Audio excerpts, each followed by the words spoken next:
gledajte u filme i Idejni porušovač filmskого ciklusa o Andyovi Warholovi, Aleksander Mudry, vari, že to ta ideja nastala pred skeljima rokami u Kuli, ali že zašljem bude realizovana u Novim Sadze.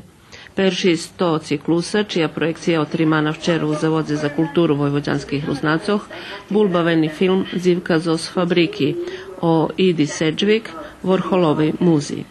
Predstavu ciklusu Warholovi? A medzi inším, pretože by sme še upoznali so filmami, ktorí majú akúši kviazu z podobu Andya Warhola.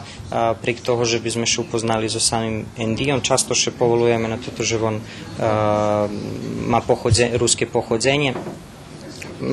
Jeden zo ciljev je to, že by sme možno diskutovali o tim prave, že keľo toto jeho